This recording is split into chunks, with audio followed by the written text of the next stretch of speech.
আমি আল্লাহর উপর বিশ্বাসটা একটু রাখ না বান্দা। তোকে কে কষ্ট দিচ্ছে আমাকে এসে বল, তোর উপর কে জুলুম করতেছে আমাকে একটু এসে বল না। রব বলে যে বান্দা তোর কি দরকার, তোকে তো তাহাজ্জুদের ওয়াক্ত আমি দিয়ে দিয়েছি, গভীর রাত দিয়ে দিয়েছি, গভীর রাত দিয়ে দিয়েছি। দিনের বেলায় নামাজটা পড়ে গভীর রাতে এসে আমি রবের সাথে প্রেমের কথা একটু বল না, একটু প্রেমের কথা বল না। আমি গভীর রাতে তো আমি আল্লাহ ডাকতে থাকি, কার কি সমস্যা আছে বান্দা আমি রবকে একবার বল, আমি রবকে একবার বল, আমি রবকে একবার ডেকে তো দেখ। বান্দারে কে আছস অসুস্থ আমি রবকে জানা, কে আছস অভাবী আমি রবকে জানা, কার কি সমস্যা আমি রব তোদের কথা শুনবো। রব ডাকতে থাকে, রব ডাকতে থাকে, আপনি আমি ঘুমাইতেই থাকি, ঘুমাইতেই থাকি, ঘুমাইতেই থাকি। রব ডাকতে থাকে, অভাবী কে আছো আমার কাছে আসো। আপনি আমি ঘুমের মধ্যে থাকলাম, সকালটা হলো, এবার সেই অভাবটাকে কাঁধের মধ্যে নিয়ে অভাব দূর করার জন্য বিভিন্ন অনৈতিক কাজের মধ্যে লিপ্ত হয়ে গেলাম, আল্লাহ নারাজ হয় এমন কাজে লিপ্ত হয়ে গেলাম। রব বলে যে একটু অপেক্ষা তো করতেই আমার জন্য। এই অপেক্ষাটার নামই হচ্ছে সবর, এই অপেক্ষার নামই হচ্ছে ধৈর্য। আল্লাহ বলছেন ইন্নাল্লাহা লা ইয়াজলিমুন নাসা শাইয়ান, আমি আল্লাহ কোন মানুষের উপর জুলুম করি না, কোন মানুষকে বিপদে ফেলি না, কোন মানুষকে কষ্ট দিই না, কোন মানুষকে মুসিবতে আমি আল্লাহ ফেলি না, আমি আল্লাহ ফেলি না। তো আল্লাহ এগুলা কিভাবে হয়? রবি বলছেন ওয়ালাকিন্নান নাসা আনফুসাহুম ইয়াজলিমুন, বরং মানুষ নিজের উপরেই নিজে জুলুম করে, মানুষ নিজেকে নিজেই কষ্ট দেয়, মানুষ নিজেকে নিজেই গর্তের মধ্যে ফেলে।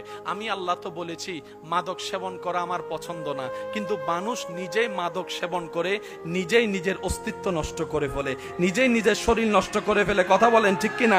আমি আল্লাহ তো নিষেধ করে দিয়েছিলাম বান্দা অভাব হোক আর যাই হোক সুদে লাগিস না, সুদে লাগিস না, আমি রবের হুকুমের অপেক্ষা কর, আমি রবের হুকুমের অপেক্ষা কর। আরে আমি আল্লাহ সুলাইমান নবীকে পৃথিবীর বাদশা বানায় দিতে পেরেছি, আমি আল্লাহ ইউসুফ নবীকে জেলখানার থেকে রাজপ্রাসাদের রাজা বানায় দিতে পেরেছি, সুবহানাল্লাহ। আমি আল্লাহ ইউনুস পয়গম্বরকে 40 দিন মাছের পেটে থাকার পরও আমি আল্লাহ ওনাকে মরতে দিই নাই, ওনাকে মরতে দিই নাই। আর আমরা মানব জাতি এই খাবার অর্জনের জন্য, পরিবারকে খাওয়ানোর জন্য হালালও বাছাই করি না, হারামও বাছাই করি না, 2 নম্বরই করেও টাকা কামাইতে থাকি, চুরি করতেও থাকি, ডাকাতি করতেও থাকি, বিভিন্ন অপকর্ম লেগে থাকি। তারপর অনেক সময় দেখা যায় দুপুরবেলা ভাত আছে তো রাতের বেলা নাই, রাতের বেলা ভাত আছে তো দুপুর বেলা নাই। অনেক সময় পেট ভরে খাই 3 জনের খাবার একজনে, আবার অনেক সময় দেখা যায় মন ভরে তৃপ্তি করে ভাত খেতে পারি না। ও প্রাণী জগৎ, তোরা না করেই সব পাস, আমরা করেই কিছু পাই না। ব্যাপারটা কি? খাস তো খাস কিভাবে? তখন সমস্ত সৃষ্টিকলের পক্ষ থেকে উত্তর আসবে, বাঘের পক্ষ থেকে, সিংহের পক্ষ থেকে, হাতির পক্ষ থেকে, কুমিরের পক্ষ থেকে, সমস্ত প্রাণী এমনকি পিঁপড়ার থেকে, জীবাণু থেকে উত্তর আসবে।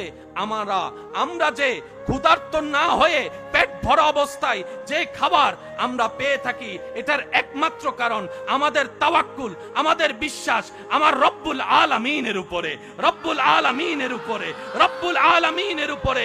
যেই রব অতীত জানে, বর্তমান জানে, ভবিষ্যৎ দেখে, যেই রব মানুষের বাহিরেও দেখে, ভিতরেও দেখে, যেই রব সব সৃষ্টির খবর রাখে, ওই রবের উপর আমরা নিজের জীবনকে উৎসর্গ করে দিয়েছি। আমরা সৃষ্টি জগৎ বললাম আল্লাহ তুমি দয়া করে হাতি বানিয়েছো, কিন্তু তুমি না খাওয়াইলে খাওয়ার ক্ষমতা আমার নাই, খাওয়ার ক্ষমতা আমার নাই, খাবার ক্ষমতা আমার নাই। সিংহ বলে, বাঘ বলে আল্লাহ শক্তি তুমি দিয়েছো, কিন্তু তুমি না খাওয়াইলে আমার শিকার করার কোনো শক্তি নাই। সিংহ বলে আমি আমাকে তোমার উপর ছেড়ে দিলাম, হাতি বলে আমি আমাকে রব তোমার উপর ছেড়ে দিলাম। রব বলে যে ওয়ামাইয়াত্তাকিল্লাহ, যে আমার উপর ছেড়ে দেয় নিজেকে, আমি আল্লাহ তাকে কখনো কষ্ট রাখবো না, বিপদও রাখবো না, অপমানের হতও দিব না, ক্ষুধার্তও রাখবো না। বলেন সুবহানাল্লাহ। বান্দা তোর কি আমার উপর বিশ্বাস নাই? বান্দা বলে যে আল্লাহ আছে তো। আল্লাহ পাক বলে যে আমি দিতে পারি, তোর কি এটা বিশ্বাস নাই? আল্লাহ আছে তো। আমি আল্লাহ যে পাথর থেকেও ফুল ফুটাইতে পারি, তোর বিশ্বাস নাই? আল্লাহ আছে তো। আমি আল্লাহ যে সবাইরে খাওয়াই, তুই এটা বিশ্বাস করস না? আল্লাহ করি তো। তো তুই আমার জন্য অপেক্ষা করলি না কেন? ও বান্দা, তুই আমার জন্য অপেক্ষা করলি না কেন? তুই শয়তানের কথা শুনে। এবার রব বলে যে যা, তোরটা তুই দেখ, আমি আর দেখবো না। ও আল্লাহ, আমার উম্মত যদি জাহান্নামে যায় আমি কিন্তু জান্নাতে যাব না। আমি কিন্তু জান্নাতে যাব না, আমি কিন্তু জান্নাতে যাবে না। আমাকে সবাই উম্মতওয়ালা নবী নামে চিনে, উম্মতওয়ালা নবী নামে চিনে। আল্লাহ, আমি দুনিয়ার জমিনে যতবার কেঁদেছি আমার উম্মতদের জন্য কেঁদেছি, উম্মতদের জন্য কাঁদেছি। আমি গারে হেরার মধ্যে রব্বি হাবলি উম্মতি বলেছি, আমি গারে হেরার মধ্যে রব্বি হাবলি উম্মতি বলেছি, তাহাজ্জুদের নামাজে রব্বি হাবলি উম্মতি বলেছি। সারাটা জীবন শুধু উম্মতের কথাই বলেছি। সুবহান। নবী বলে, আল্লাহ আপনার দয়ার তো কোনো সীমা নাই, আরো দেন না, আরো দেন না। আপনার দিলে কি কমে? আপনি আরো দেন না। আল্লাহ পাক বলেছে, হাবিব আপনাকে দিব না তো কাকে দিব? ইন্না আতাইনা কাল কাউসার, কাউকে দিই নাই, আমি আল্লাহ আপনি নবীকে দান করেছে। সুবহানাল্লাহ। রাহমাতাল লিল আলামিনের চাদর আমি আল্লাহ কাউকে দিইনি, হাবিব আপনি নবীকে দান করেছি। কারণ অন্যরা নবীউল্লাহ, অন্যরা রাসূলুল্লাহ, কেউ খলিলুল্লাহ, আপনি তো আমার হাবিবুল্লাহ, আপনি তো আমার হাবিবুল্লাহ। কেউ আমার দেখার তালাশে আছে, আর আমি আল্লাহ আপনাকে সুবহানাল্লাযী আসরা বিআবদিহি লাইলাম মিনাল মসজিদিল হারাম ইলাল মসজিদিল আকসা, আমি আল্লাহ আপনাকে মক্কা থেকে মেরাজ করে লা মকানে নিয়ে এসেছি, লা মকানে নিয়ে এসেছি। সবাই থাকবে নফসি নফসি স্লোগানে, আপনি সেই দিন থাকবেন উম্মতি উম্মতি স্লোগানে। সবাই থাকবে দাঁড়িয়ে, আমি আল্লাহ আপনার জন্য মাকামে মাহমুদের আসনের ব্যবস্থা করে রেখেছি। হাবিব আমি আল্লাহ আপনি নবীকে নারাজ করব না। হাবিব আপনি চিন্তা করিয়েন না, যারা আপনার উম্মত তারা বান্দাও তো আমার। এবারে নবী বলে, আল্লাহ তুমি তো সর্বক্ষমতার অধিকারী। আল্লাহ 800 700 600 বছরের এরকম ইবাদতকারী অনেক নবীর উম্মত আছে। আমার উম্মত যেগুলো আছে 40 50 60 বছর, তার মধ্যে 40 বছর দেখা যায় শুধু গুনাহ আর গুনাহ, গুনাহ আর গুনাহ, গুনাহ আর গুনাহ। কেউ সাপ্তাহিক নামাজি আছে, কেউ 5 ওয়াক্তের মধ্যে 3 ওয়াক্ত পড়ে। এক ওয়াক্ত নামাজ পড়লে অনেক সময় কেউ অহংকার করে নামাজ নষ্ট করে ফেলে, কেউ রিয়া করে নামাজ নষ্ট করে ফেলে, কেউ গীবত করে নামাজ নষ্ট করে ফেলে। কথা বলেন ঠিক কি না? কেউ মানুষকে জান্নাত পাওয়ার জন্য যদি সওয়াব কামানোর জন্য দান করা হয়, একবার দান করে আজীবন খোটা দিয়ে দিয়ে সে দানটাও নষ্ট করে ফেলে। কথা বলেন ঠিক কি না? একবার হজ করেছে সওয়াব কামানোর জন্য, গুনাহ মাফ করার জন্য, হজের মধ্যে গিয়ে সেলফি তুলতে তুলতে হজটাও শেষ করে দিচ্ছে। নবী বলে, আল্লাহ আমার উম্মত যদি জাহান্নামে থাকে আমি কিন্তু জান্নাতে যাব না। আল্লাহ আমি যদি জান্নাতে যাই আমার উম্মতকে সাথে নিয়ে যাব, উম্মতকে নিয়ে। আল্লাহ তুমি এবার যা করার তুমি করো, তুমিই তো বিধানদাতা, তুমিই তো আইন বানানেওয়ালা, তোমার যা মন চায় তুমি তা করতে পারো। দিনকে রাত, রাতকে দিন যদি তুমি বানাও কার কি বলার আছে? আল্লাহ আমি তোমার উপর ছেড়ে দিলাম। রব্বুল আলামিন বলে, হাবিব আপনার উম্মতের ব্যাপারে আমি আল্লাহ আপনাকে নারাজ করব না, আপনাকে নারাজ করব না, নারাজ করব না। ওয়ালা সাউফা ইউতিকা রাব্বুকা ফাতারদা শব্দটার যদি দিকে খেয়াল করে থাকি অনেক কিছুই আমাদের ক্লিয়ার হয়ে যাবে। রব বলে যে, হাবিব আপনি চিন্তা করিয়েন না, আপনার উম্মতের হায়াত কম তো ঠিক আছে, আপনার উম্মতের হায়াত কম যেহেতু হয়েছে আমি আল্লাহ সওয়াবের লিমিটেশন ছাড়িয়ে তাদের সওয়াবের ব্যবস্থা করে দিয়েছে। সুবহানাল্লাহ। নবী বলে, আল্লাহ এটা তোমার বড় দয়া যে অন্যরা 700 বছরে যা সওয়াব কামাতে পারবে না, আমার উম্মত চাইলে অনেক সময় এক রাতও সে সওয়াব কামাই ফেলতে পারে, সওয়াব কামাইতে ফেলতে পারে।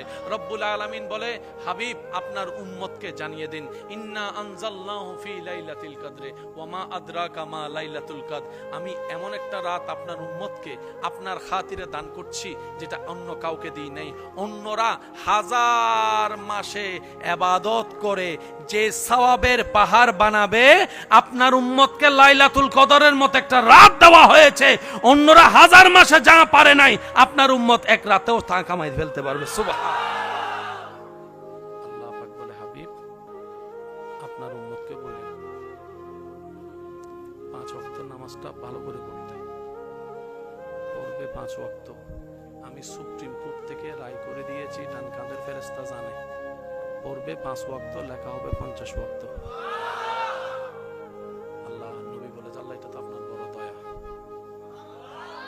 আল্লাহ ওই নামাজের বিষয়টা হয়ে গেল, তো ওই হজের বিষয়টা আমার উম্মতের সবার তো টাকা থাকবে না, গরিব থাকবে। আল্লাহ পাক বলে, আপনি টেনশন করেন না, আপনার উম্মতকে বলেন যাদের সামর্থ্য আছে তারা করতে, সামর্থ্য না থাকলে তাদেরকে আমি প্রশ্ন করব না হাসরের ময়দানে। নবী বলে, আল্লাহ তুমি সারে না দিয়েছো, সামর্থ্য না থাকলে তাদেরকে প্রশ্ন করা হবে না। আল্লাহ তুমি চাইলে তো সওয়াবও দিতে পারো, সওয়াবও দিতে পারো। আল্লাহ পাক বলে যে হ্যাঁ পারি তো। আল্লাহ দেন না, আপনি রহমান না, আপনি রহিম না, আপনি দেন না। আল্লাহ পাক বলে হাবিব আপনার উম্মতকে বলিয়েন শত ব্যস্ততার ভিতরে সময় পেলে মা বাবার চেহারার দিকে মায়ার নজরে একবার তাকাবে, কবুল হওয়া সওয়াবের ব্যবস্থা, হজের সওয়াব আমি আল্লাহ দান করে দিব। নবী বলে যে আল্লাহ হজেরটাও দয়া করে দিলা, তো রোজাটা? আল্লাহ পাক বলে যে কি করতাম, আমার উম্মত অনেক সময় তো ব্যবসার কাজে বাইরে যাওয়া লাগবে, গরমে গরমে রোজা রাখতে পারবে, যদি রোজা ভাঙে ফের গুনাহ হয়ে যাবে। আল্লাহ পাক বলে আপনার উম্মতকে বলে দিলেন যদি পারে রাখতে, না পারলে কষ্ট করে রোজা রাখার দরকার নেই, পরে রেখে দিবে। আল্লাহ আমার উম্মতের হায়াত তো কম, 40 বছরের রোজা পাইবে আর কয়টায় পাবে? 40টা পাইলেও বয়স ছোট হওয়ার কারণে 12 বছরের দিকে চলে যাবে, অল্প রোজা পাবে। অন্য উম্মতেরা এতগুলো রোজা নিয়ে যাবে, আমার উম্মত কম নিয়ে যাবে, এটা তো হয় না। আমার উম্মত ছোট হওয়া মানে তো আমি ছোট হওয়া। আল্লাহ আপনি আমাকে ছোট করবেন? রব বলে যে না, আমি কেন আপনাকে ছোট করব? ওয়ারাফান আলাকা যিকরা, কাউকে বলি নেই, আপনি নবীর ব্যাপারে বলেছি, আপনি নবীর ব্যাপারে বলেছি। এবার নবী বলে আল্লাহ একটু দয়া করেন না, আমার উম্মতের আমল নামা যেন একটু বেড়ে যায়, অল্প সময়ে বেশি বেতন যেন পায়। আপনি চাইলে তো পারেন, আপনি চাইলে তো পারেন। এবার রব বলে হাবিব আপনার উম্মতকে বলবেন রমজানের সর্বোচ্চ রোজা সবগুলা রাখার পরে ঈদের চাঁদে শাওয়াল মাসে যেন সে 6টা রোজা রাখে, যে 6টা রোজা রাখবে তার আমল নামায় 365টা রোজা রাখার সওয়াব আমি আল্লাহ দান করে দেব। নবী বলে আল্লাহ এটা তো তোমার দয়া, তো 24 ঘন্টার মধ্যে তো 5 ওয়াক্ত নামাজ পড়তে 1 ঘন্টা না লাগে, বাকি সময় আমার উম্মত কি করবে? একটু সওয়াবের ব্যবস্থা করে দাও না। রব বলে যে জান, সেটাও দিলাম। আপনার উম্মতকে বলবেন খাওয়াটা যেন আপনার সুন্নত মোতাবেক খাই, বসাটা যেন আপনার সুন্নত মোতাবেক খাই, ব্যবসাটা যেন আপনার সুন্নত মোতাবেক, সুবহানাল্লাহ জোরে বলি, হাঁটাটা যেন আপনি নবীর সুন্নতকে অনুসরণ করে, কথা বলা যেন আপনি নবীর সুন্নতকে অনুসরণ করে করে। আপনার উম্মতকে বলবেন প্রত্যেকটা কাজ যেন সর্বোচ্চ চেষ্টা করে আপনার সুন্নতকে অনুসরণ করে, তাহলে কাজে কাজ হয়ে যাবে। আমি আল্লাহ কাজের বিনিময়ে সওয়াবের ব্যবস্থা করে দেব, সওয়াবের ব্যবস্থা করে দেব। শুধু তাই নয়, আপনার উম্মতকে বলবেন এক ভাই আরেক ভাইকে সাক্ষাৎ হলে সালাম দিলে সওয়াব হবে, হাত মুসাফা করলে হাত ছোটার আগে আমি আল্লাহ গুনাহ মাফ করে দিতেও রাজি আছি। সুবহান।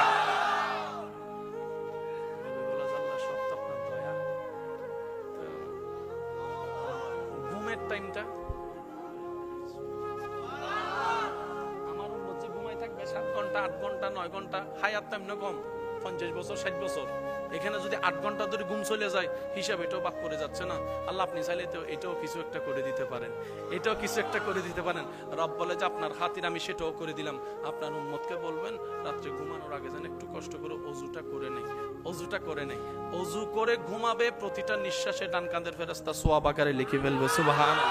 হাবিব আপনার খাতিরে আপনার উম্মতের জন্য আমি জীবন সহজ করে দিচ্ছি। আপনার উম্মতকে বলবেন ফজরের এশারের নামাজটা পড়ে শোয়ার সময় শুধু নিয়ত করবে আমি ফজরের নামাজটা আল্লাহ চাইলে আদায় করব। ফজর আসার আগ পর্যন্ত ডান কাঁধের ফেরেশতা শুধু নিয়তের সওয়াব লিখবে, নিয়তের সওয়াব লিখবে, নিয়তের সওয়াব লিখবে। পালন করলে তো সওয়াব আছেই আছে, পালন করার আগে ভালো নিয়তের জন্য আমি আল্লাহ সওয়াব দান করব, সওয়াব দান করব, সওয়াব দান করব। এবার নবী বলে যে আল্লাহ আমার উম্মত তো সওয়াবও করবে, বুঝলাম আপনার দয়া, গুনাহও তো কম করবে না। হাঁটতে গুনাহ, বসতে গুনাহ, চোখে গুনাহ, কানে গুনাহ, মোবাইলে সবগুলো তো গুনাহ। আল্লাহ এতগুলো গুনাহ যদি হয় সে তো আবার জাহান্নামে যাওয়ার চান্সেস থাকবে। আল্লাহ পাক বলে যে আপনি এটাও চিন্তা করেন না, আপনার উম্মতের জন্য আমি তওবার রাস্তাও খোলা রাখছি, তওবার রাস্তাও খোলা রাখছি, তওবার রাস্তাও খোলা। তওবা করতে থাকতে বলেন, একটা তওবা যদি আমার পছন্দ হয়ে যায়, সে একটা করবে তওবা, আমি সারা জীবনের গুনাহ মাফ করে দিতেও রাজি আছি।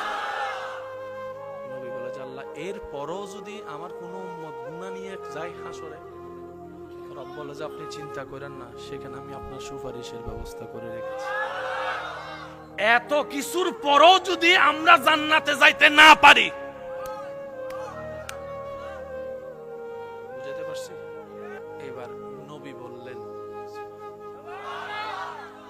আল্লাহর সবগুলাই তো তোমার বান্দা, আমার গুলাও তো তোমার বান্দা। নবী বলছেন আল্লাহ আদম নবীর উম্মত তোমার বান্দা, আমার গুলাও তো তোমার বান্দা। তো ওদের হায়াত ছিল 700 বছর, 800 বছর, 900 বছর। আমার উম্মতের হায়াত 40 বছর, 50 বছর, 60 বছর। কিন্তু সবাই যাবে এক বিচারের মাঠে। তো 800 বছরের আমল করার সামনে, বান্দার সামনে আমার 20-30 বছর 40 বছরের বান্দাগুলা কি কখনো টিকতে পারবে? আল্লাহ পাক বলে, তো হাবিব কি করতাম? নবী বলে, আল্লাহ আপনি চাইলে তো সব পারেন, আপনার কুদরতিতে তো সব আছে। তো 800 বছরের ইবাদতকারীর সামনে যদি আমার 60 বছরের আমলকারী উম্মত যদি ছোট হয়ে যায়, আমার উম্মত ছোট হইলে তো আমি ছোট হব। আল্লাহ আপনি না আমাকে বলেছেন ওয়ারাফান আলাকা যিকরাক, আপনি না আমাকে বলেছেন ওয়ালা সাউফা ইউতিকা রাব্বুকা ফাতারদা, আপনি তো আমাকে হাবিবুল্লাহ বানিয়েছেন। সে আল্লাহ খুব আদর করে মায়া করে বান্দা বানাইছে, বানানোর পরে আল্লাহ আমাদেরকে পৃথিবী ছেড়ে দিয়েছেন। ইন্নী জাইলুন ফিল আরদি খলিফা, ওই থ্রুতে ছেড়ে দিয়েছে। পরকালের জন্য আল্লাহ তাআলা আমাদেরকে একটা হিসাবের রাস্তা রেখেছেন, উপহার স্বরূপ জান্নাত রেখেছেন। পরকালে আপনার আমার উপহারের জন্য কি রাখছে? জান্নাতের পর আর কিছু। এবার সবার ইচ্ছা আছে না যাই জান্নাতে যাওয়ার? এবার আমরা সবাই মিলে বললাম, আল্লাহ খুব আদর করে মায়া করে আমাদেরকে তুমি বানিয়েছো, আল্লাহ ওই জান্নাতের ঘরটা একটু দাও না। কারণ আমরা জানি জান্নাতে গেলে আর মরণ, বলেন না, জান্নাতে গেলে আর মরণ, জান্নাতে গেলে আর কোনো টেনশন, জান্নাতে গেলে আর কোনো দুঃখ কষ্ট। আর আমরা সবাই দুঃখ কষ্ট ছাড়াই জীবন চাই। এবার বান্দা সবাই বলে, আল্লাহ জান্নাত। রব বলে যে নে, তোদের জন্যই তো বানিয়েছি আমি। আল্লাহ জান্নাত এটা আমার জন্য বানাই নাই, তো তোদের জন্য বানাইছি, তো নে। আমরাও সুন্দর করে প্রস্তুত হয়ে গেলাম জান্নাত নেওয়ার জন্য। রব বলে যে একটু দাঁড়া, 2টা ফরম যদি পূরণ করে দিতে পারোস জান্নাত এটা তোর। আল্লাহ ফরম 2টা? বলে যে হ্যাঁ। আল্লাহ ফরম গুলা কি একটু বুঝবেন। বলে যে এক ফরমের নাম ঈমান, আর এক ফরমের নাম নেক আমল। এই 2টা ফরম যদি পূরণ করে আমাকে খুশি করতে পারোস, নিজে উপার্জন করে কামিয়ে নোকিয়া 1100 যে ব্যবহার করেছে, সে 1100 বটনের দাম দিয়েছে। আর ফ্রি পাওয়া আইফোনের কোনো দাম। নিজে কামাই করলে সেটার কদর দেয়, সম্মান দেয়, মর্যাদা দেয়। আর বড় ভাই বাপ থেকে জামাই থেকে ফ্রি পাইলে একটা গেলে আল্লাহ বলে 2টা ফরম পূরণ করে দেবে। এক ফরমের নাম ঈমান, আর এক ফরমের নাম আমল। ঈমান এবং আমল কাকে বলে? এই পুরা দেহে আপনার এই 2টা ফরমের জিনিস কোথায় থাকে? একটার নাম ঈমান, একটার নাম আমল। আমলের বাড়ি হচ্ছে কাঁধে। ভালো আমল ডান সাইডে, খারাপ আমল। তাহলে আমলের বাড়ি, একটু জোরে বলেন, আমলের বাড়ি। তাহলে এক ফরম পাইলাম। আরেক ফরম আছে ঈমান, ঈমানের বাড়ি। ঈমানের বাড়ি এখানে, আমলের বাড়ি। ফরমও 2টা, জায়গাও 2টা। বড় চমৎকার বিষয় হচ্ছে আপনার এবং জান্নাতের মাঝখানে, আপনার এবং জান্নাতের মাঝখানে পরীক্ষাও 2টা। একটা হাসরের পরীক্ষা, একটা কবরের পরীক্ষা। মিললে নিবেন, না মিললে নেওয়ার দরকার। জান্নাতে যাওয়ার জন্য ফরম কয়টা? একটার নাম মাশাআল্লাহ, একটার নাম, আরেকটার নাম ঈমানের বাড়ি। অন্তরে বলেন, এই এতটুকু বোঝার জন্য। ঈমানের বাড়ি অন্তরে, আমলের বাড়ি ডান পাশে, ভালো বাম পাশে। বাস, আপনার পরীক্ষাও 2টা, একটা কবর, একটা হাসর। হাসরে গিলে আল্লাহ জিজ্ঞেস করবে কাঁধে কি আছে বাইর কর। আর কবরে যাওয়ার পরে জিজ্ঞেস করা হবে তোর অন্তরে কি আছে বাইর কর। ঈমানের ফরম দিতে হবে কবরে, আমলের ফরম দিতে হবে। এবার আপনারা শর্টকাটে বললে বুঝতে পারবেন। আমি কিছু প্রশ্ন করব, আপনার উত্তর দিবেন। রিজিকের মালিক কে? হায়াতের মালিক, মওতের মালিক, সম্মান দেওয়ার মালিক। এত কিছু নাম থাকতে আপনি আল্লাহর নামটা যেই কারণে নিলেন এটার নাম ঈমান, আল্লাহর নামটা নিয়েছেন এটার নাম আমল। আমি যে জিজ্ঞেস করলাম রিজিকের মালিক কে, আপনাকে তো কেউ শিখাই দেয় নাই, আল্লাহর নাম বললেন কেন? তখন আপনি বলবেন, ভাই এই জায়গায় এই প্রশ্নের বিশ্বাসে যেই নামটা সেভ করা আছে এটাই মুখ দিয়ে বললাম। ওই বিশ্বাসের নাম ঈমান, বলার নাম আমল। এবার আল্লাহর সৃষ্টি যদি মনে করেন আপনি 1 কোটি, এই সৃষ্টির একটা হইলাম আমরা। বাকি সবাই খাইতেছে, পাইতেছে, সবাই পায়। আমাদের পাওয়ার জন্য কি করতে হয়? সে যাচ্ছে পকেটের টাকা নিয়ে ফ্যামিলির বাজার করে দেওয়ার জন্য, মানিব্যাগে টাকা পিছন থেকে যায়। সে যাচ্ছে তার পরিবারের মুখে খাবার তুলে দেওয়ার জন্য, টাকাটা বেতন পাইছে। আমি কি করলাম? তার পরিবারে খাক না খাক আমার কি, কি বোঝা গেছে? জোরে বলেন, ফেস কি বুঝা গেছে? একজনে আসছে দোকান থেকে 1 কেজি ডাল নেওয়ার জন্য। আমি আমার পরিবারকে একটু পোলাও রোজ বেশি খাওয়ানোর জন্য এই বান্দা যা করতেছে দেখতেছেন কে? এবার আল্লাহ জিজ্ঞেস করে, বান্দা তুই পকেট মারলি কেন? বান্দা বলে, আল্লাহ আমার পকেটে টাকা নাই, পরিবারকে কি খাওয়াবো? রব বলে যে টাকা নাই ঠিক আছে, আমি তো আছি। বান্দা তোর পকেটে টাকা নাই কথা সত্য, আমি তো আছি। আমার মাইকের আওয়াজ শুনতেছেন এরকম অনেক মা বাবা আছে, আজকেই ছেলে মেয়েকে আইফোন কিনে দিতে পারে এমন টাকা আছে, এরকম অনেক মা বাবা। কিন্তু ছেলের বয়স, মেয়ের বয়স এখন ক্লাস 6-এ পড়ে। ছেলে বলতেছে, বাবা আমার স্যারের কাছে আইফোন আছে, আমাকে একটু দেন না। মা বাবা বলে যে তোমাকে এখন ফোন দেওয়া যাবে, তার মানে মা বাবার কাছে টাকা নাই। তো দিচ্ছে না কেন? ছেলে এত কান্নাকাটি করে চাওয়ার পরও দিচ্ছে না কেন? মা বাবা বলে যে এটা ওর জন্য এই বয়সে ভালো হবে। ঠিক তেমনি ভাবে রবও আমাদেরকে কিছু কিছু নিয়ামত দিতে একটু দেরি করে, যেন আমরা সেটাকে উপযুক্ত সময় পেতে পারি। ওই উপযুক্ত সময় আসা পর্যন্ত যেই অপেক্ষা করতে হয়, ওই অপেক্ষার নামে হচ্ছে ধৈর্য ধরা, ওই অপেক্ষার নামে হচ্ছে সবর করা। ধৈর্য সবর কি এক কথাই বুঝে রাখবেন, আল্লাহর হুকুমের অপেক্ষার দিকে তাকায় থেকে বসে থাকার নামেই হচ্ছে ধৈর্য, এটার নামে সবর। বলেন না সুবহান। আমাদের সবাইকে সেই নিয়ামত নেওয়ার তৌফিক দান করুন। আল্লাহ পাক বলে যে আমার জন্য কি কর? ছিলাম কার পেটে? আল্লাহ খাওয়াইছে কি দিয়ে? আল্লাহ মুখ দিয়ে না খায়, নাভি দিয়ে খাওয়ালা কেন? রব বলে যে তুই মায়ের পেটে তুই ছিলি পানির ভিতরে। বাচ্চা যখন পেটে থাকে 7-8 মাস 9 মাস, বাচ্চা পেটের ভিতর থেকে লাথি মারে, তারপরে কিছুক্ষণ মাথা উপরে পা নিচে, কিছুক্ষণ পা উপরে মাথা নিচে। অনেক সময় শোনা যায় ডাক্তার বলে তাড়াতাড়ি সিজার করো, কেন? বলে যে বাচ্চা নারীর সাথে পেটের ভিতর সে শুধু ঘুরে আর ঘুরে, ঘুরে আর ঘুরে, ঘুরে আর ঘুরে। অনেকের রব খুঁজে পায় না, দেখা না বলে রব মানতে চাই না। আমি শ্রদ্ধার সাথে বলি, ভাই তোমার জন্ম হওয়ার শুরু থেকে মায়ের পেট হয়ে দুনিয়াতে থাকা নিজের দেহকে গবেষণা করো, তোমার মনও বলতে বাধ্য হবে একজন সৃষ্টিকর্তা আছেই আছে, আছেই আছে। চিৎকার দিয়ে বলেন সুবহান। আল্লাহ পাক বলে যে মুখ দিয়ে তোকে খাওয়াবো না, কারণ তোর মুখটা আমি বানাইছি আমার জিকির করার জন্য। ওই পানিটা আমি তোর মুখ দিয়ে পেটে দিব না, তোকে এমন ভাবে আমি নাভির ব্যবস্থা নারীর মধ্যে করেছি। একটু খেয়াল করবেন, জন্মের পরে যেটা কি করতে হয়? কাটতে হয়। আমি আল্লাহ তোর নাভির ভিতর দিয়ে তোর মা নারী হয়ে ওই খাবারটাই খাওয়াইছি। তোর মা যা খাইছে ওখান থেকে আমি আল্লাহ প্রোটিনের ব্যবস্থা করে দিছি, যতটুক দরকার। আল্লাহ এখানে থাকতে ফ্যাট অনুযায়ী কতটুক খাবার দরকার কেউ তো জানে না। ডাক্তারও ওষুধ দেওয়ার আগে বয়স জিজ্ঞেস করে, কেন? আমার বয়সের অনুযায়ী যদি ওষুধ এমজি বেশি হয়ে যায় তাহলে তো রোগী আসার আগেই মরে যাবে, সেজন্য বয়স জিজ্ঞেস করে। আল্লাহ এই বয়সও তো এখনো বয়সে শুরু হয় নাই। রব বলে যে সেজন্যই তো আমি রব্বুল আলামিন, সেজন্যই তো আমি রব্বুল আলামিন। আমাদের রব আসমানকে সাজালেন খুঁটি ছাড়া, আপনার আমাদের রব সেই জমিনকে সাজালেন পানির উপরে, সেই জমিনের নড়াচড়া না করে যেন স্থির থাকে সেজন্য পাহাড় বসাই দিলেন।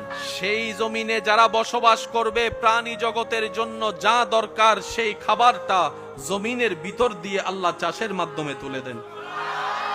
বান্দার খাবারের রুচির তারতম্যকে আল্লাহ তাআলা নজরে রেখে বিভিন্ন সিজনে বিভিন্ন খাবার ফলের ব্যবস্থা করে দেন। সেই প্রাণী জগতের জন্য খাবারের যে ব্যবস্থা রব্বুল আলামিন সারা বিশ্ব জুড়ে কোনো না কোনো ভাবে সেই খাবারের ব্যবস্থা করে দিয়েছেন।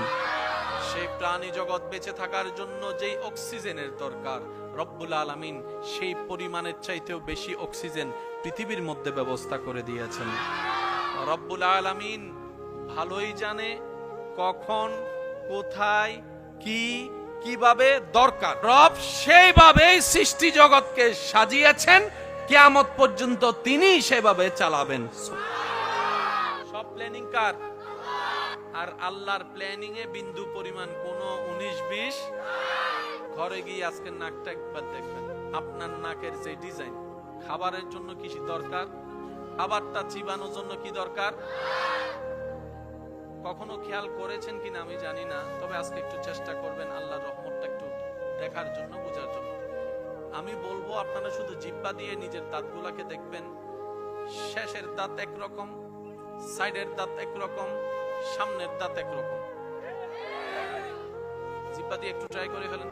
শেষের দাঁতগুলা সেপ্টা, শেষের একটু সামনে আসেন, আর একটু পাশে যান, মঞ্চা দাঁত। সেই প্যারাগের মতো দাঁতের পাশে দেখেন সোজা দাঁত। আল্লাহ দাঁত দিলা তো দিলা, এত ডিজাইনের দিলা কেন? রব বলে যে যতটুক ডিজাইনের দিলে তোর জন্য খাবারটা নিয়ামত হবে, আমি আল্লাহ তত ডিজাইনের দাঁত তুই বান্দার দাঁতের মধ্যে ফিট করে দিয়েছি। তিনি হচ্ছেন রব্বুল আলামিন, যিনি আলামিনের রব। রব কাকে বলে? এক কথাই বুঝবেন, যিনি সৃষ্টি জগৎকে লালন করে, পালন করে, যত্ন নেয়, খেয়াল রাখে, প্রতি সেকেন্ডে সৃষ্টির প্রতি খেয়াল রেখে সৃষ্টির যা দরকার যিনি দান করতে পারেন, তিনি রব্বুল আলামিন। এবার বলেন, সৃষ্টি জগতে আপনি আমি আমরা আছি না নাই? আপনি আমি আমরা আছি না নাই? আমাদের মাস আছে না নাই? মাসের ভিতরে সপ্তাহ আছে না নাই? সপ্তাহের ভিতরে দিন আছে না নাই? দিনের ভিতরে ঘন্টা আছে না নাই? ঘন্টার ভিতরে মিনিট আছে না নাই? মিনিটের ভিতরে সেকেন্ড আছে না নাই? দুনিয়ার মানুষ বছরের হিসাব রাখতে পারে, মাসের হিসাব রাখতে পারে, কিংবা দিনের হিসাব রাখতে পারে, কিন্তু কোন প্রেমিক, কোন প্রেমিকা, কোন ভালোবাসার মানুষ সেকেন্ডের হিসাব সেকেন্ডে সেকেন্ডে খেয়াল রাখা সম্ভবপর নয়। রব্বুল আলামিন তিনি সেই জন যিনি প্রত্যেকটা সৃষ্টিকে সেকেন্ডে সেকেন্ডে খেয়াল রাখেন। তিনি হচ্ছেন রব্বুল। সেই রবের সৃষ্টিতে মানুষ আছে না নাই? পাহাড়, নদী, সাগর আছে না নাই? পশু পাখি আছে না নাই? সব আছে, ওদিকও আছে, এদিকও আছে। যা দেখি তাও আছে, যা দেখি নাই জীবনে তাও আছে রবের সৃষ্টিতে। সুবহান। এবার বলেন, রব কয়জন? প্রাণী কয়টা? ক্যালকুলেটর থেমে যাবে, প্রাণীর সংখ্যা থামবে। আর রব বলে যে আনা রব্বুল আলামিন, আমি রব, আমার প্রত্যেকটা সৃষ্টিকে বানিয়ে বেসাহারা বেওয়ারিশ করে দিই নাই। আমি আল্লাহ প্রতি সেকেন্ডে আমার সৃষ্টির খেয়াল রাখি। সুবহান। ডেইলি 2 বেলা 3 বেলা খাবারের দরকার আমাদের আছে না নাই? খাবারের জন্য বাজারের দরকার আছে না নাই? বাজারের জন্য টাকার দরকার আছে না নাই? টাকার জন্য পরিশ্রমের দরকার আছে না নাই? এই পরিশ্রমটা করে বেতন হয়ে, তারপরে টাকা হয়ে, বাজারে গিয়ে, বাজার হয়ে, ঘরে এসে রান্না হয়ে, তারপরে টেবিলে গিয়ে, তারপরে প্লেটের মধ্যে, তারপরে হাতে, তারপরে মুখে, তারপরে পেটে। বাঘের কোনো চাকরি নাই। আপনার আমার ঘরে যে টিকটিকি হাঁটে, টিকটিকির কোনো ব্যবসা, কিন্তু একটা টিকটিকি এ পর্যন্ত বলতে পারবে না টিকটিকি উপবাস থাকে নাই, বাঘ উপবাস থাকে নাই, সিংহ উপবাস থাকে নাই, মহিষ উপবাস থাকে নাই, জেব্রা উপবাস থাকে নাই, কুমির উপবাস থাকে নাই। ক্ষুধার অভাবে কোন প্রাণী মারা গেছে? এবার বাঘ মামারে জিজ্ঞেস করলাম, চাকরি টাকরি আছে? বাঘে বলে আমার চাকরি নাই। বাঘে বলে যে আমার চাকরি নেই, কিন্তু 2 বেলা কখনো উপবাস ছিলাম আমার জীবনে জন্মের পর থেকে আমি কখনো হতে দেখি নাই। কুমির মামাকে জিজ্ঞেস করেন, কুমিরও বলে যে না, কোনদিন না খেয়ে ঘুমাইছি এরকম তো আমার রেকর্ড মনে পড়ে না। হাতি মামার পেটটা কত বড়, দিতে থাকবেন আর হজম হতেই থাকবে। হাতিও বলে যে আমিও কখনো উপবাস ছিলাম না। পিঁপড়া বলে উপবাস থাকবো কই, বৃষ্টির কাল আসার আগেই তো ঘরের মধ্যে আমার খাবার স্টক হয়ে যায়। কিরে পিঁপড়া, চাকরি নাই? না। ব্যবসা? না। বাজার? না। তো তোমরা কোনো কিছু করা ছাড়া 2 বেলা খাবার খাও, আল্লাহ তাআলা সব ব্যবস্থা করে দিয়েছে। সেপ্টা দাঁতও আছে, মঞ্চে দাঁতও আছে। গরুর দাঁত যারা দেখছেন তারা একটু বলেন তো, গরুর দাঁতের মধ্যে মঞ্চে কোনো দাঁত? মাশাআল্লাহ, একটু জোরে। সিংহের দাঁতে মঞ্চে দাঁত, বাঘের মধ্যে মঞ্চে দাঁত, বিড়ালের মধ্যে মঞ্চে দাঁত, কুকুরের মধ্যে মঞ্চে দাঁত, ছাগলের মধ্যে মঞ্চে দাঁত,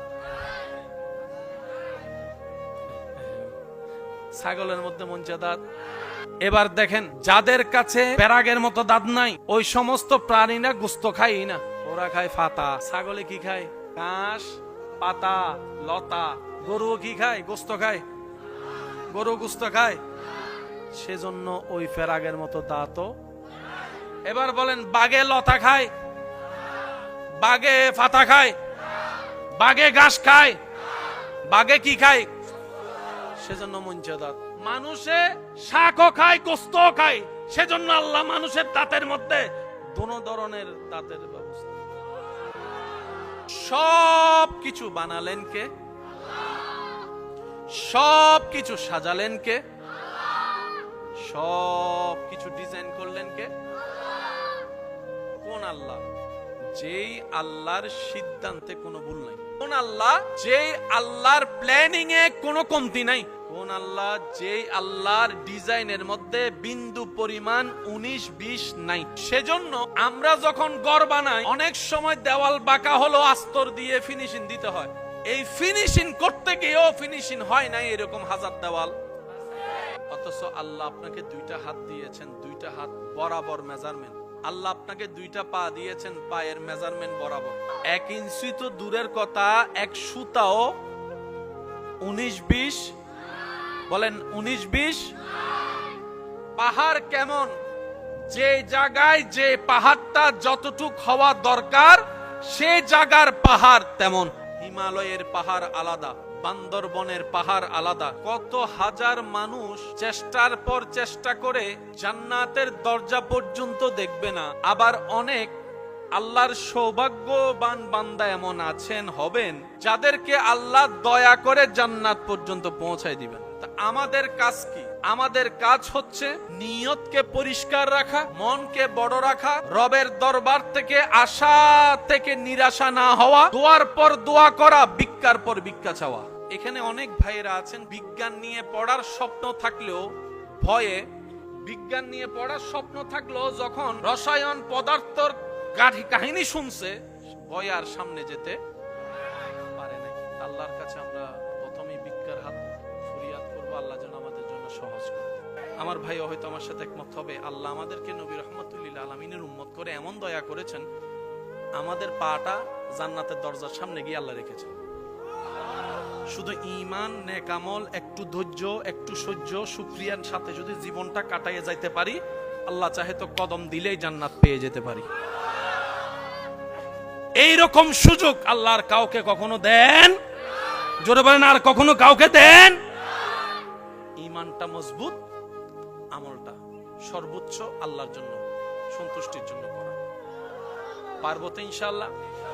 তো সেই জন্য আমার একটা অনুরোধ, কিছু কিছু কাজ করেন যেটা শুধু আপনার আল্লাহ জানেন।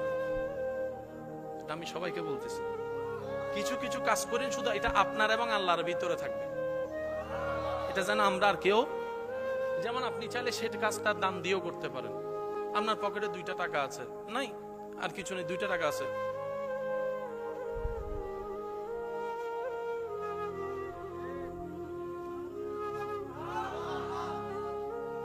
আমার ভাই বলবো যে আমি দেখি নাই কি দিছে, আমিও বলবো যে আমি দেখি নাই, উনিও বলবো আমি, আল্লাহ পাক বলবো আমি দেখছি।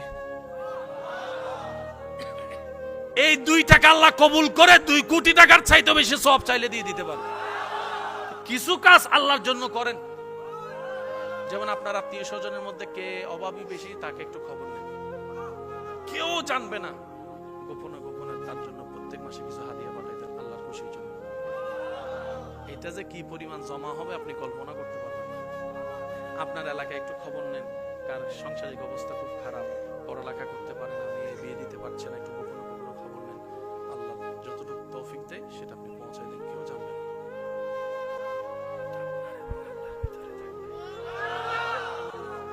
5 ওয়াক্ত নামাজ আল্লাহর পছন্দ, তাহাজ্জুদ আল্লাহর বেশি পছন্দ। কেন? তাহাজ্জুদ নামাজের মধ্যে গোপনীয়তা বেশি, সবাই ঘুমায় থাকে, আপনি দাঁড়িয়ে আছেন। সেজন্য ওই প্রেমের ইবাদতগুলো আল্লাহ বেশি পছন্দ করে। আল্লাহ তাআলা আমাদের সবাইকে নেক আমলের সাথে জীবন যাপন করার তৌফিক দান করুন। বান্দা বানাইছি ঠিক আছে, একটু দয়া করব, আমি দেখার মতো দেখবো না, যা তোরটা তুই কর। এবার বুঝবেন আপনারা, 1000 কোটি টাকা থাকার পরও সেই টাকা দিয়ে গড়া সন্তানরা এক সময় গিয়ে মা বাবাকে হত্যা করে, মা বাবার গায়ে জুতার বাড়ি মারে। কথা বলেন না রে ভাই? মা বাবা চিন্তা করে কল্যাণ সন্তানের জন্য, উল্টা আমাদের উপর কেন এত অত্যাচার? রব বলে যে যেই সম্পদ আমি রবকে নারাজ করে কামানো হবে, এই সম্পদে কল্যাণ হবে না, হবে না, হবে না। ডান হাত তুলে দেখাই বলো ঠিক কিনা? আল্লাহ কি আমাদেরকে গর্তে ফেলছে, নাকি আমরা নিজেরাই ফন্ডিত্তামি করে গর্তে পড়ছি? দোষ কার? আমি আবার শুনবো, দোষ কার? দোষ কার? এবার বান্দা যখন মায়ের পেট থেকে রবের হুকুমে, আমি আমার সময়ে, আপনি আপনার সময়ে, আমরা আমাদের সময়ে, রব যখন চেয়েছেন আমি দুনিয়াতে আসলাম, আপনিও দুনিয়াতে আসলেন, কিন্তু আসলাম যখন কান্না হয়েছে ওয়া ওয়া শব্দটার মাধ্যমে, ডাক্তাররা বলে এখনই তার জন্য খাবারের দরকার, এমন খাবার লাগবে যে খাবারে বিন্দু পরিমাণ ফরমালিন থাকবে না, সুবহানাল্লাহ। এমন একটা খাবার হবে যেটা শক্ত হবে না, বেশি নরমও হবে না, সুবহানাল্লাহ। এমন একটা খাবার লাগবে যে খাবারটা দাঁত দিয়ে চিবানো লাগবে না, কারণ বাচ্চার তো এখন কোনো দাঁত নাই। এমন একটা খাবার লাগবে যেটা মিষ্টিও হবে না, তিতাও হবে না, ঝালও হবে না। এমন খাবার লাগবে যেটা তার শরীরে শক্তি বাড়াবে, সুবহানাল্লাহ। এমন একটা খাবার লাগবে যে খাবারের মধ্যে বিন্দু পরিমাণ ভেজাল থাকবে না। আমার এই কথাটা শুনে আমার জন্য আমার বাবা, আপনার জন্য আপনার বাবা লক্ষ কোটি টাকা খরচ করে সারা বিশ্বের সমস্ত স্টলগুলো চেক দিয়ে এসেছে, এমন খাবার কোথাও পাওয়া যাচ্ছে না, এমন খাবার কোথাও পাওয়া যাচ্ছে না, সুবহানাল্লাহ বলে। অনেকে বিমান করে বিদেশ ভ্রমণ করেছে, কিন্তু এমন উপযুক্ত খাবার কোথাও পাওয়া গিয়ে নাই। আমার বাবা ব্যর্থ হয়ে, আপনার বাবা ব্যর্থ হয়ে যখন আবার আমাদের কাছে, মার কাছে আসলো, আসার পরে দেখে আমার মা আমাকে কোলের মধ্যে নিয়ে স্তনটা মুখের মধ্যে লাগিয়ে আমি দুধ চুষতে থাকলাম, আপনিও দুধ চুষতে থাকলেন। মা বা বাবা দেখে বলে যে ও আমার বউ, ও আমার স্ত্রী, তুমি কি করছো? বলে যে আমি বাচ্চাকে খাবার খাওয়াচ্ছি, বাচ্চাকে খাবার খাওয়াচ্ছি। একটু আগে সেই খাবারটা টেস্ট করার জন্য ডাক্তারে নিয়ে টেস্ট করে এসে বলে যে হ্যাঁ, এই খাবারই তো দরকার, এই খাবারই তো দরকার, যে খাবারের মধ্যে কোনো পরিমাণ ভেজাল নাই, কল্যাণে কল্যাণ আছে। এবার আমার জায়গায় আমার বাবা আমার জন্য, আপনার বাবা আপনার জন্য ভাবতে লাগলো এত কোটি থাকার পরও খাবার আনতে পারি নাই, কিন্তু আমি আসার আগে দেখলাম আমার আল্লাহ আমার সন্তানের জন্য তার মায়ের বুকের মধ্যে সেই খাবার ব্যবস্থা করে দিয়েছেন, ব্যবস্থা করে দিয়েছেন। অথচ আমি আসার 3 দিন আগেও আমার মার স্তনে দুধ ছিল না, আপনার মার স্তনে দুধ ছিল না। রব বলে যে বান্দা, এটাই তো তোদেরকে বুঝাতে চাচ্ছি, 2 নাম্বারই করার দরকার নাই, 2 নাম্বারই করার দরকার নাই। যতই বিপদ আসুক, মুসিবত আসুক, ধৈর্য ধরে আমি রবের হুকুমের অপেক্ষা কর। আমি আল্লাহ মায়ের পেটেও তো খাওয়াইছি, দুনিয়াতে আসার পরও খাওয়াইছি, দাঁত ছাড়াও তোরে খাওয়াইছি, আজীবন আমি আল্লাহ তোরে খাওয়াইতে পারবো। সুবহান।